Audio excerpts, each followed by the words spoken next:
They hit me with a $200 occupancy violation for a property I hadn't even slept in yet. I'd been gone 43 days. When I came back, the locks were changed, lights on, and someone's sneakers were sitting under my porch bench. Welcome to my channel. I'm Daniel Holt, municipal planner by trade, late-night legal researcher by necessity, and apparently the only guy in Clearwater Township who reads the HOA bylaws front to back. If you're new here, subscribe so you don't miss how neighborhoods like ours can fix themselves. Lawfully, cleanly, no screaming matches required. Tell me in the comments where you're watching from. I map every reply like pins on the county board. I bought the lake cabin 6 years ago, just before my wife Clara passed. It was supposed to be quiet, a place to finish her paintings and keep the promise I made at hospice, that I'd keep water between me and the city noise. I only left that spring because my consulting work pulled me to Des Moines for a zoning audit. When I returned in July, her canvases were stacked against the wall like intruders had handled them. The mailbox overflowed with envelopes stamped "Violation Notice," trash bin position, mailbox height, exterior lighting. One even accused me of excessive vegetation. They fined me $75 per day until corrected, though the bushes were native chokeberry the HOA itself planted. The final envelope carried a red stamp, "Occupancy Transfer Pending." At the bottom of my drive stood a man in board shorts, watering my azaleas like he owned the deed. "You must be Daniel," he said, "casual as you please. Barb said I could crash here a bit till the season ends." Barb was Barbara Larkin, HOA president, realtor, and, if gossip held, self-appointed moral compass of the Lakeside Association. I called the sheriff. 2 deputies arrived, shrugged, and said it looked like a civil matter. The man, Greg, he said, produced a temporary lease signed by Barb on HOA letterhead, notarized too. I recognized the notary, the same woman who sold coffee at the community center. That night I sat on the porch with my flashlight, flipping through the bylaws binder I'd kept since closing. My fingers still smelled faintly of Clara's linseed oil from her brushes. Section 4.3 read, "No officer shall authorize occupancy or lease of a member's dwelling without written consent of the titled owner." The sentence was underlined in the version I'd annotated years ago. I remember her teasing me for being a nerd about it. I smiled, then felt the heat rise again. I slept in my truck. By dawn, I'd made a list. County recorder, assessor's office, building department, and one name scribbled from memory. Tom Heller, attorney, the kind who carried a thermos that left a ring on every council table in town. Tom listened, sipped, and said, "You document every word they send, every click of that lock. And whatever you do, Daniel, don't lose your temper. Let them talk themselves into a corner." I started a dated log. 0717, 8:42 a.m. Greg enters cabin. 0717, 10:05 a.m. Barb posts unauthorized renovation notice. 0718, email from HOA treasurer demanding $2,800 in back dues I'd already paid electronically. When I confronted Barb at her office, she smiled that realtor smile that means nothing. "You were delinquent, Dan. The association had to secure the property." "By moving someone in?" "Temporary measure," she said. "Greg's on maintenance rotation. It's in the community's best interest." Her desk smelled of lemon cleaner and printer toner. Behind her, a framed photo showed her shaking hands with the mayor under a banner reading, "Beautify Clearwater 2022. She thought she was untouchable. Knowledge nugget number 1. In most states, an HOA is a non-profit corporation. Its officers have fiduciary duties, but those don't include seizing or leasing private property without title authority. Doing so converts a civil covenant issue into potential criminal trespass or fraud. That evening, my neighbor June stopped by. She's 73, retired nurse, carries cookies and hard truths in equal measure. "They did the same to Peter down the lane," she whispered. "Said his deck stain violated color code, then charged him supervision fees. He moved out last fall." I recorded her statement on my phone, with consent, as required by Iowa's one-party recording law, and emailed a backup to Tom. Then I printed everything, punched holes, and slid it into a blue binder labeled Evidence A. The sound of the rings snapping shut felt like the first good thing in weeks. At sunrise, I walked to the community board by the boathouse. A fresh flyer glared from the cork. Special meeting, occupancy policy clarification, July 22nd, 6 p.m. I knew that date. 4 days away. Plenty of time for Barb to dig her own trench.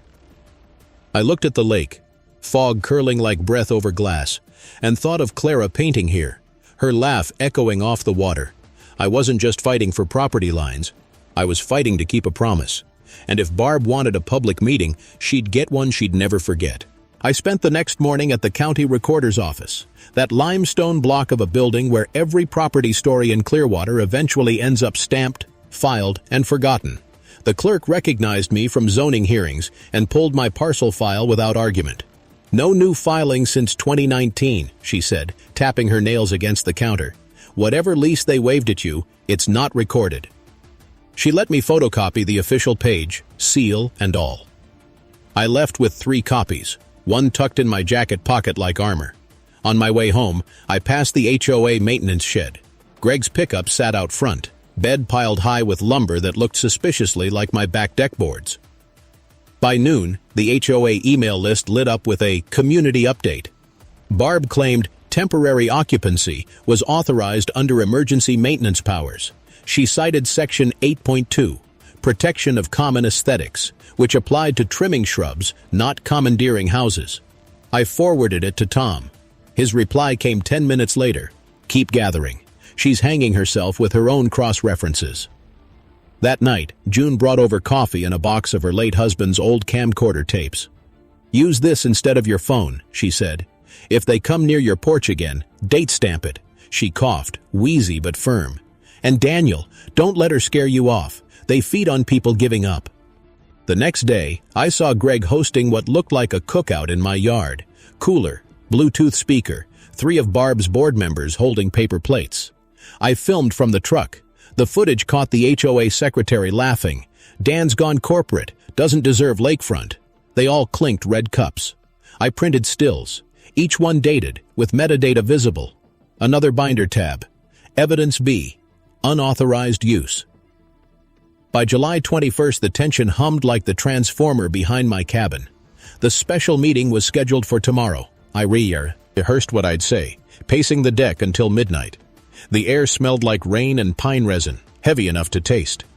When I stepped inside, an envelope lay under the door. Final notice. Eviction proceedings commence July 25th.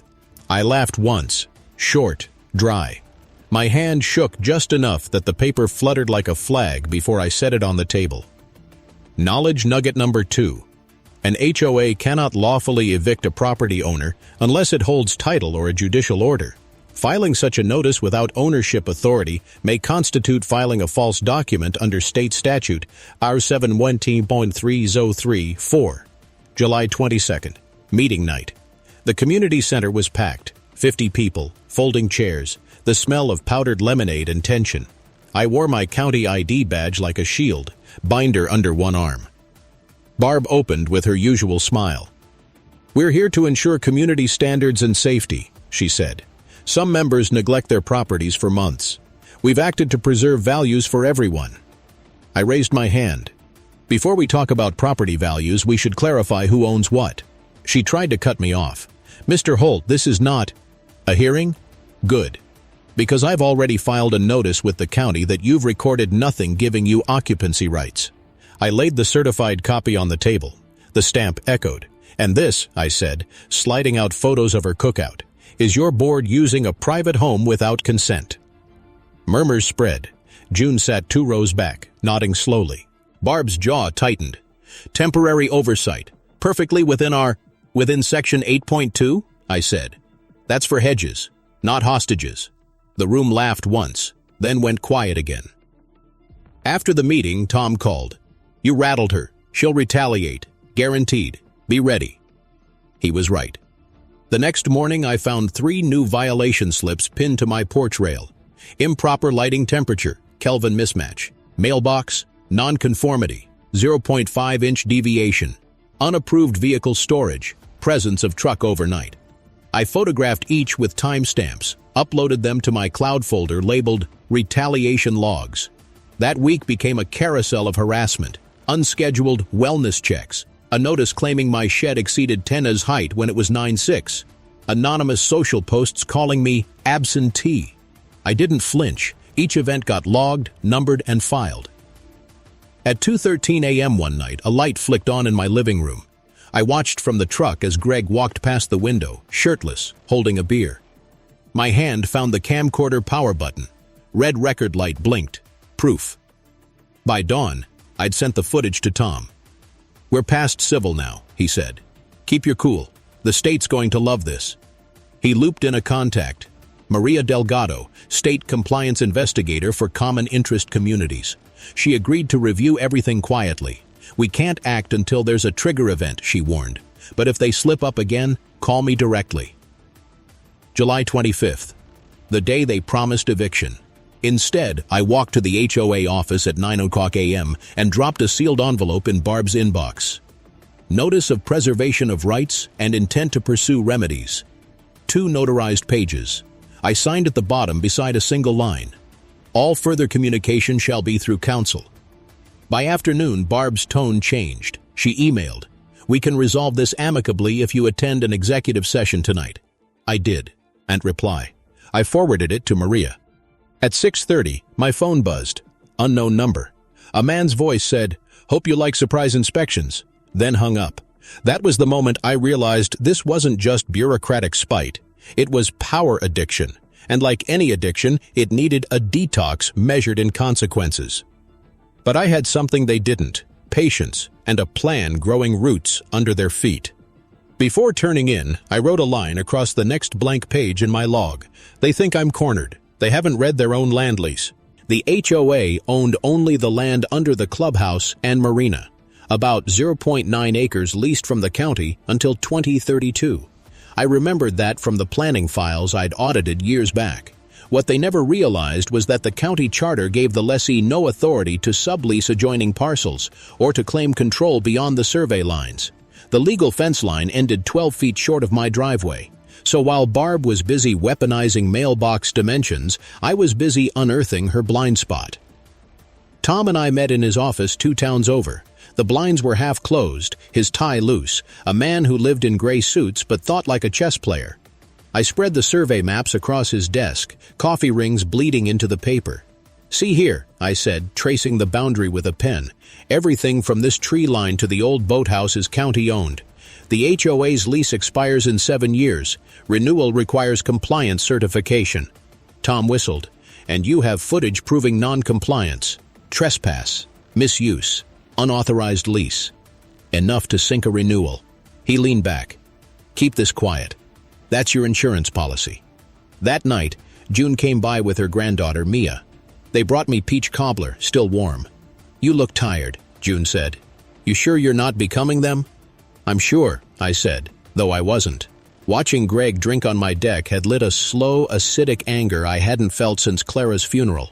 When the hospice director handed me a bill for oxygen usage that Clara never even touched. Different context, same insult. People in power betting you won't read the fine print. I walked them to their car, gravel crunching under my boots, humidity sticking to my neck. Mia waved a sparkler from the passenger seat. "Don't let the bad lady win," she yelled. I smiled. Kids see straight. The next morning, I went to the assessor's office and requested copies of the HOA's lease and punish, compliance filings. The clerk hesitated until I showed my municipal planner badge. She shrugged and printed 23 pages. Most were annual certifications signed by Barb herself, declaring no incidents of property mismanagement or unauthorized occupancy. I underlined those phrases in red. Knowledge nugget number 3. False statements in county lease renewals can void the contract and expose signers to civil liability. Under most state codes, leases involving public property require annual accuracy affidavits. It was all I needed for leverage. Late that evening, I received another HOA email blast. Emergency assessment proposal, $400 per household for legal defense fund. Translation: they were panicking. Greg must have told Barb about the investigator sniffing around. I sat at the kitchen table, flipping the lease copy like a deck of cards. My phone buzzed. Tom again. "Hold your play," he said. "Let them approve that assessment. If they collect, they'll create a paper trail of misappropriation. Timing's everything. So I waited, logging every minute. July 28th, 6 p.m. Email vote initiated. 8:12 p.m. Approved by majority. I downloaded the message archive and saved it. 3 days later, Maria called. I've confirmed the footage and your documents. We're drafting a preliminary findings letter. If they try to enforce that eviction or assessment again, notify me. I thanked her, then looked across the water at the orange smear of sunset reflecting off the cabins. The lake was calm, but it felt like the stillness before a siren. I was halfway through reorganizing the binders when headlights swept across my yard. A sedan idled at the curb, engine low. I stepped onto the porch. Barb climbed out, heels clicking on the pavement. "We can make this go away," she said, holding a manila envelope. "You withdraw your complaints and we'll rescind the fines. Everyone wins." I folded my arms. "What's in the envelope?" "Restitution," she said. $3,000, personal check. We just miscommunicated. "Barb, you authorized a man to live in my house." She glanced around, then leaned closer. "Greg's a friend. He needed a place, and the bylaws allow maintenance occupancy during vacancies." "They don't." Her lips twitched. "No one else cares, Daniel. Why do you?"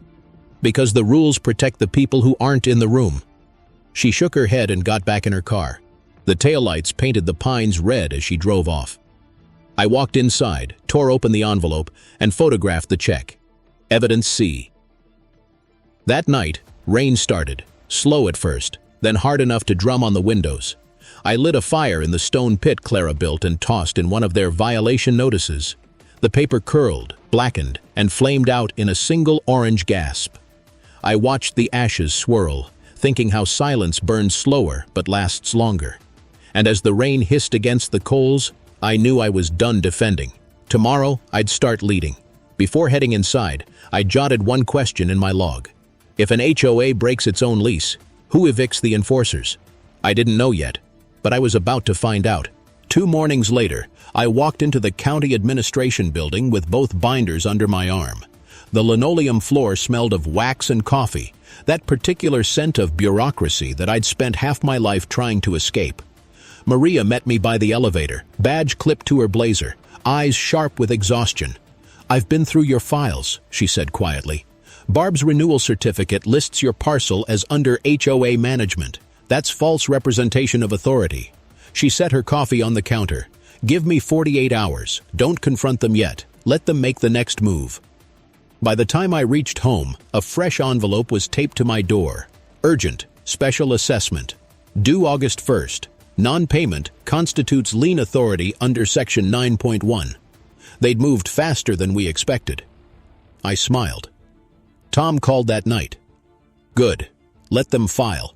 A lien recorded under false authority is their signature on a perjury charge. When it hits the clerk's docket, you'll have a clock running. 30 days to challenge. That's your window." The next morning, I started assembling my own clock. I ordered a copy of the county's parcel boundary map, overlaid it with the HOA lease lines, and drafted a memo titled Lease Conflict Notice. Every measurement precise to the 10th of a foot. I printed 2 copies, one for Tom, one for Maria, and dropped them in certified mail envelopes. By now, word had spread around the lake. Neighbors I'd barely spoken to started waving, stopping by with their own stories. Fines for wind chimes, letters about fence paint, threats over shed heights. One man, George, showed me a $900 boat slip usage penalty invoice that never existed before. "You think we could do something together?" he asked. "Not yet," I said, "but soon." Barb must have sensed the shift, because that afternoon she showed up again, this time with Greg and 2 board members in tow, the whole. I parked crooked across my gravel. "You're trespassing," I said before they reached the porch. "This is an official inspection," she replied, clipboard in hand. "Conducted without notice or consent," I said, "which means it's trespass. Step any closer and I'll call the sheriff." Greg smirked. "Go ahead. We've got standing." I held up my phone. "So do I." The red record light blinked, steady as a metronome. Barb hesitated. "Daniel, you're making this harder than it needs to be." I pointed to the edge of the driveway. "That stake right there? County lease line. 12 feet from here, your authority ends. Cross it, and you're on private land." She froze, clipboard halfway raised. "How do you know that?" Because unlike you, I said, I've read your lease. They left. Gravel spit under their tires, anger without direction. That night, the HOA Facebook group erupted with posts accusing me of harassment, filming volunteers, and threatening civic unity. I didn't respond. Every screenshot went into a new binder tab, Digital Defamation, Exhibit D. Late that night, June knocked again. They're scared, she said, handing me a thermos of tea. But scared people are dangerous. You be careful. I will. She glanced at the binders stacked like tombstones on my table. You ever sleep? After August 1st, I said. Knowledge nugget number 4. In most states, an HOA lien must be recorded against the correct legal parcel description. If the description extends beyond the association's lawful boundaries, the lien is void ab initio, and its filer can face sanctions for abuse of process. On July 31st, I sat in my truck overlooking the clubhouse. Through binoculars, I watched Barb pacing the dock, phone pressed to her ear. Her reflection rippled in the water, broken by passing geese. I imagined the conversation: lawyer, panic, denial. When August 1st arrived, I drove to the courthouse at 8:00 a.m. and checked the filings. As expected, there it was, lien claim number 23874C, signed by Barbara Larkin, asserting full management authority over parcel 14B, the same parcel that lay outside their lease. I took a photo, printed 2 copies, and drove straight to Tom's office. He grinned when he saw it. They just handed you the keys, he said. That afternoon, he drafted a notice of challenge and intent to seek declaratory relief. It was pure precision. Statutes, clauses, parcel IDs, timestamps. I signed it, pen scratching like a match. Now we wait, he said. 7 days, let them sweat. As I drove back, the lake shimmered silver in the heat. Children were swimming, laughter carrying across the water like it hadn't in months. Maybe the place was remembering what it felt like before Barb's rulebook. That night, I sat on the porch with June's thermos, listening to the bullfrogs. My phone buzzed with a notification. HOA meeting scheduled for August 8th. Topic: Community compliance and member conduct. Perfect. I leaned back in the chair, the old wood creaking beneath me, and whispered to no one. Countdown starts now. The first reversal was set. The week between the lien filing and that August meeting stretched like a tight wire. Every day, a new act of pettiness arrived on schedule. Anonymous notes taped to my truck windshield, a noise complaint that turned out to be the sound of my coffee grinder at 6:30 a.m., and an email accusing me of visual clutter because of the binders visible through my window. Tom called it the pressure phase. He'd seen it before. They think if they flood you with nuisance, you'll break rhythm. Don't. Each piece adds weight to your counterclaim. Still, it wore me down. Sleep got thin. I'd wake at 3, convinced I heard footsteps on the deck. One night I did, just Greg, shining a flashlight across the siding, pretending to check for paint flaking. I recorded 26 seconds of that before he slunk away. The camcorder's motor hummed like a heartbeat in my hand. By morning, I could almost laugh at how textbook it was. The pattern of harassment had become its own evidence trail. On August 3rd, I drove into town to meet with Maria again. She'd printed the county's preliminary report, now thick with appendices. They're in trouble, she said. False filings, misuse of association funds, at least 2 counts of trespass by officers. We're coordinating with the county attorney's office. She looked up from the stack. You've done everything by the book. Keep it that way. No confrontations, no shouting matches. Let the process talk for you. Driving home, I thought about Clara again. How she used to calm arguments by cleaning her brushes one by one, silent until the water ran clear. Patience was her version of discipline. Mine was paperwork. That evening, June came by with her folding chair and sat on the porch beside me. "You sure you're safe here?" she asked. "You could stay at my place till this blows over." I shook my head. "If I leave, they win the narrative." She nodded, slowly, sipped from her thermos. "Your wife would be proud, not just for fighting, but for doing it clean." I didn't trust my voice enough to answer. The next morning, another inspection arrived, this time a code officer from the township, clipboard ready. "Complaint from the HOA," he said. "Alleged unpermitted deck expansion." I smiled. You'll find its original construction, permit number C 2019-084. I pulled the copy from my binder. He looked, nodded, and wrote compliant in red ink. That red mark felt like a flag planted on reclaimed ground. By that night, the HOA Facebook posts shifted tone. Rumors spread that Barb had spent association funds on consultant fees. Someone posted screenshots of her emails, one where she called dissenters parasites. The comments turned against her fast. Debate starter number 1 for my viewers came to mind as I scrolled. How far should an HOA go in policing homes before it stops being protection and starts being intrusion? Drop your answer below, or at least like the video if you've ever had to push back. On August 6th, Tom called again. Barb's lawyer reached out, offering mediation. She knows the county's on her trail. Should I meet? I asked. Not yet. Let her think she's in control. She's got 2 days till the meeting. That's when we drop the counter. That night, I did my usual patrol around the property, flashlight slicing through the dark. No movement, just the rhythmic hum of crickets and the distant slap of water against the dock. I caught my reflection in the cabin window, older, harder around the eyes. Winning still looked tired. August 8th arrived humid and bright, the kind of day where the lake surface turns mirror flat. I packed my binders, camera, and the county report Maria had signed.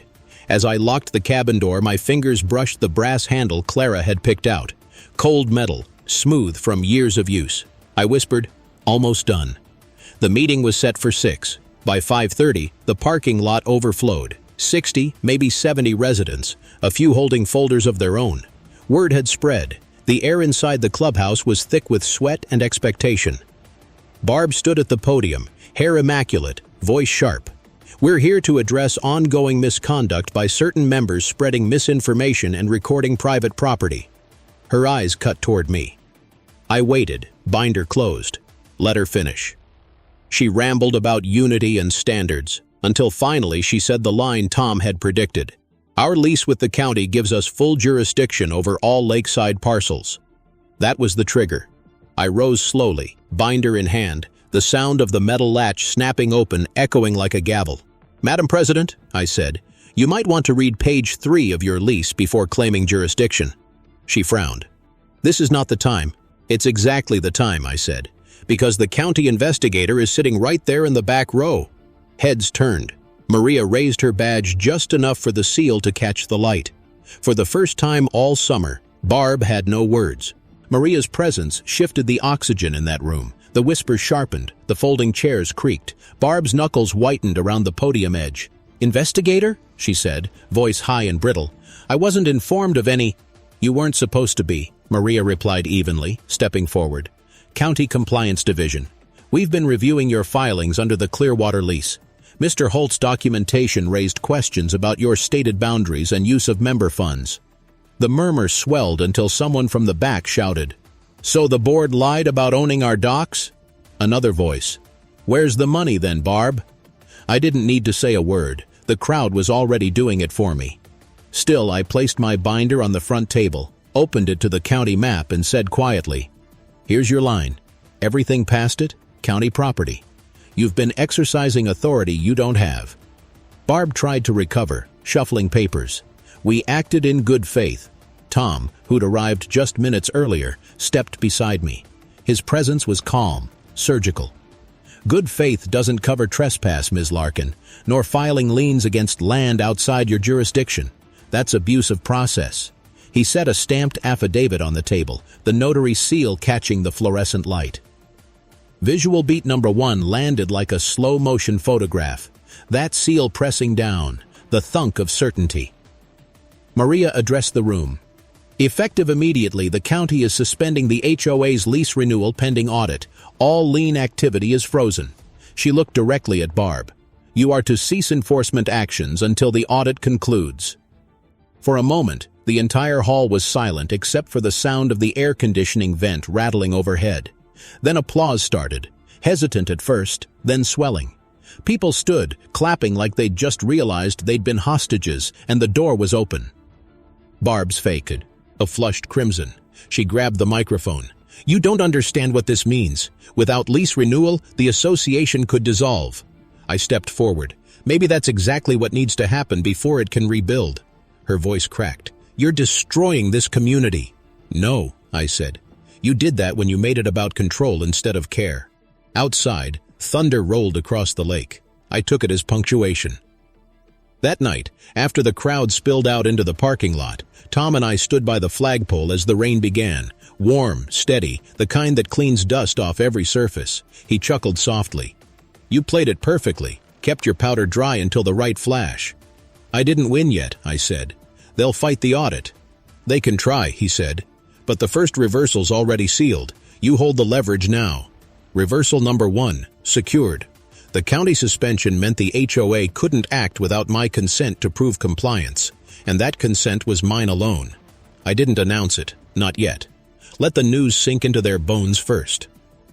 2 days later, the local paper ran the headline, County freezes Clearwater, HOA, lease pending mismanagement review. Barb's photo sat above the fold, expression mid-blink, as if caught trying to wake from a nightmare. The retaliation slowed but didn't stop. Anonymous comments under the article called me vindictive, power-hungry, corporate plant. I ignored them. Every movement they made from now on dug the hole deeper. Debate question for the audience floated naturally from the chaos. When an HOA overreaches, files liens, trespasses, polices aesthetics, how should accountability work? Civil penalties, criminal charges, or full dissolution? Drop your thoughts in the comments. People in power might be reading. Meanwhile, neighbors began leaving letters on my porch, thank yous, copies of their own fines, even one envelope with 5 crisp $20 bills and a note, for your filing fees, from those who can't fight back. I mailed the cash back anonymously to the treasurer once the account was frozen, but I kept the note pinned to the wall. August blurred into September. The air cooled. Geese gathered on the lake again. My log grew thicker. Dates, updates, new filings. Maria sent weekly emails. Audit ongoing. Preliminary findings by mid-September. On the 10th, she called personally.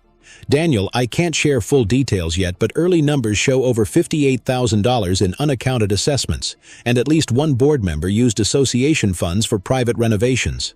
Barb? I asked. Her signature's on the checks, she said. You'll see it soon. That evening, I drove to the dock. The water was black glass under a full moon. The cabin lights flickered behind me, reflecting on the wet boards.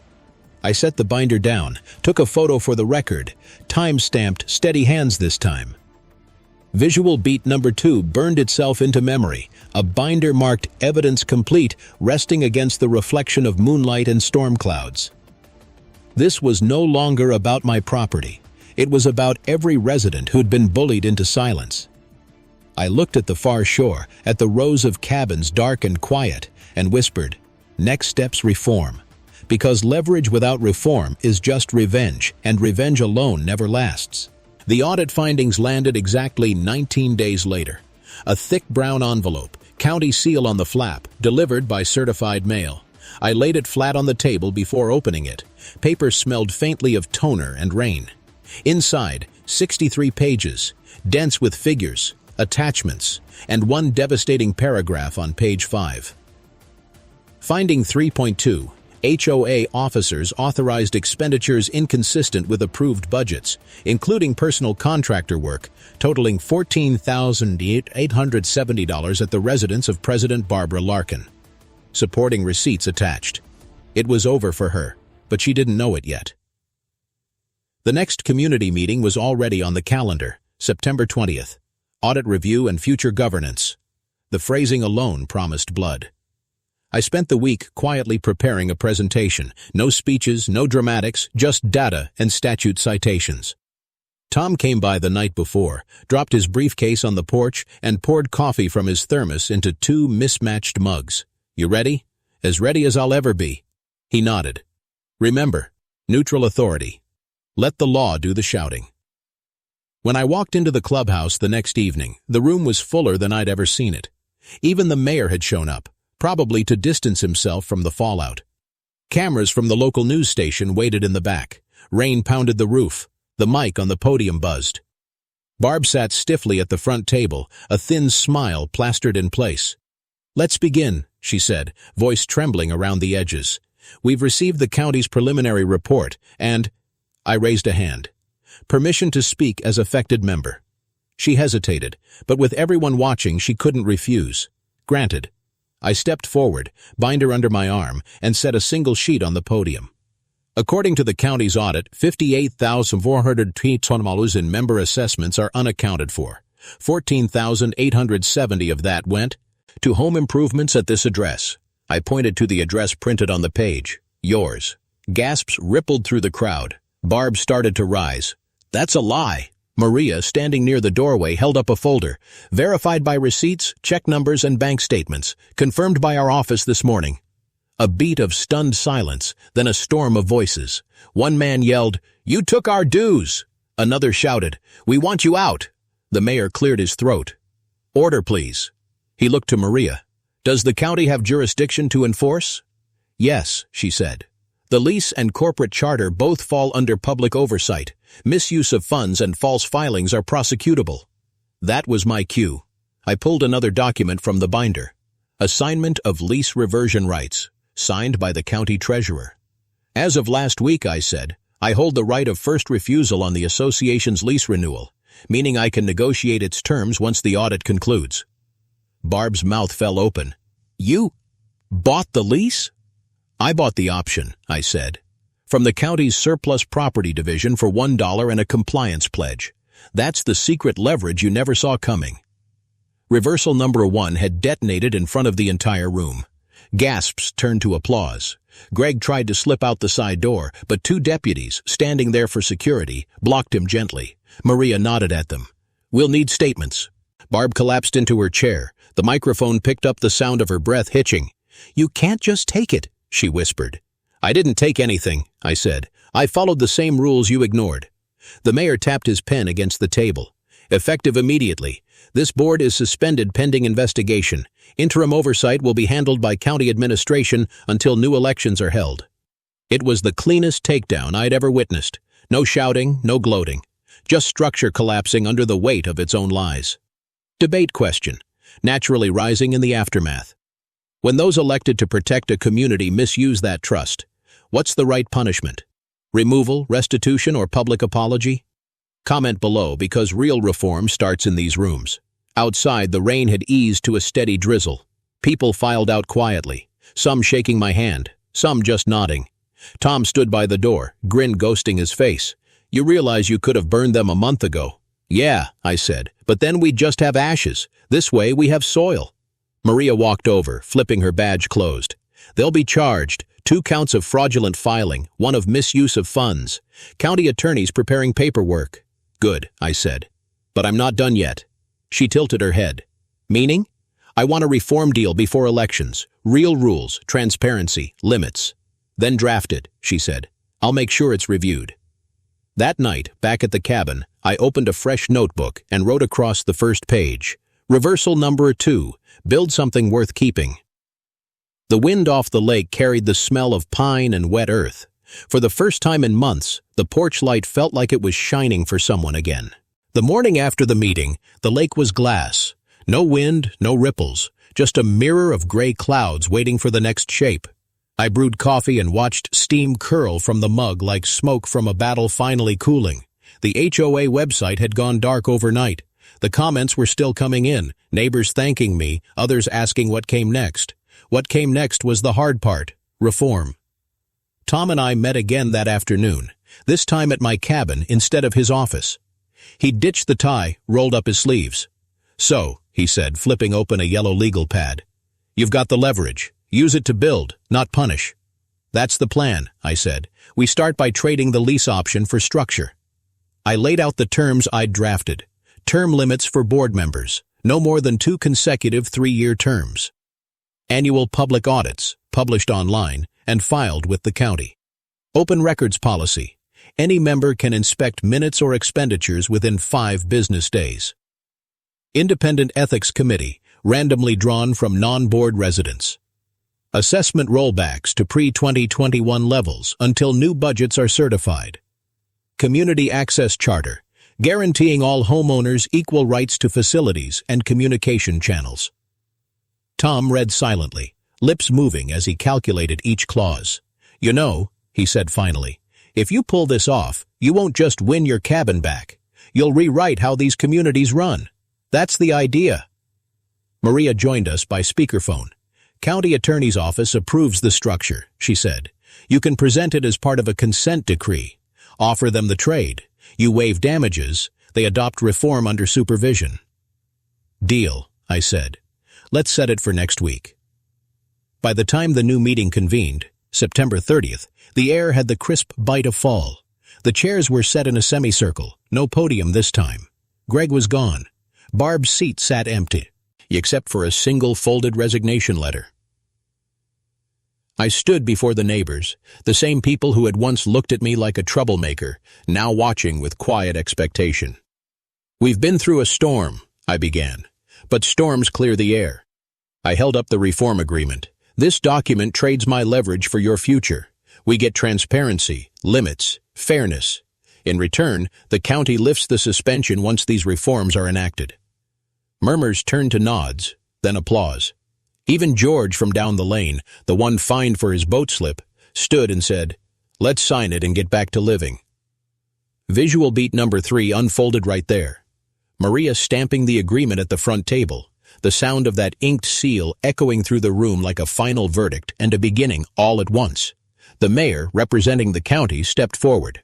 "By authority of Clearwater Township, we hereby recognize the reconstituted Clearwater Lakes Community Association under the new charter, effective immediately." A new banner went up on the website that evening.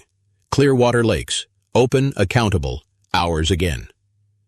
As for Barb and her allies, justice didn't fade quietly. 2 weeks later, the paper reported that she and the treasurer had accepted plea deals. Probation, restitution, and a 5-year ban from serving on any homeowner's board in the state. The photo showed her walking out of the courthouse, head down, rain streaking her umbrella. Debate question for those watching. When power falls, should we forgive the people who abused it if they help repair the damage, or should accountability always come first? I want to hear what you think. October brought something I hadn't felt since before Clara's passing. Stillness that wasn't fear. Kids played by the docks again. June's granddaughter drew chalk hearts on the road near the boathouse. The HOA's first official act under the new charter was approving a community art day. I donated the first table, Clara's old easel, repaired and repainted. When the event came, I stood by that easel, watching a boy swirl blue paint into the outline of the lake. His mother asked, "Are you the guy who fixed all this?" "Just the guy who read the fine print," I said. Before closing out, here's my pre-ending ask. If you believe I fought the right way, clean, calm, by the book, say a few words in the comments for the neighbor you defend next time. Subscribe so you don't miss the next case, and share this story so others see that law, when used right, is a kind of light. That's on us. As the sun set behind the pines, I walked down to the dock one last time. The lake caught the light in streaks of orange and gold, the kind Clara used to chase on her canvases. I set the binder of evidence on the boards and closed it for good. What changed after? The state added a training module for HOA officers based on Clearwater's case. Insurance carriers now require ethics disclosures before renewing coverage. Every October, the community holds Transparency Week, a small fair with local food and music. Sometimes I still get letters, photos of other neighborhoods trying the same reforms. I keep them in a box marked "Next Case" because there's always another one coming, and when it does, I'll be ready.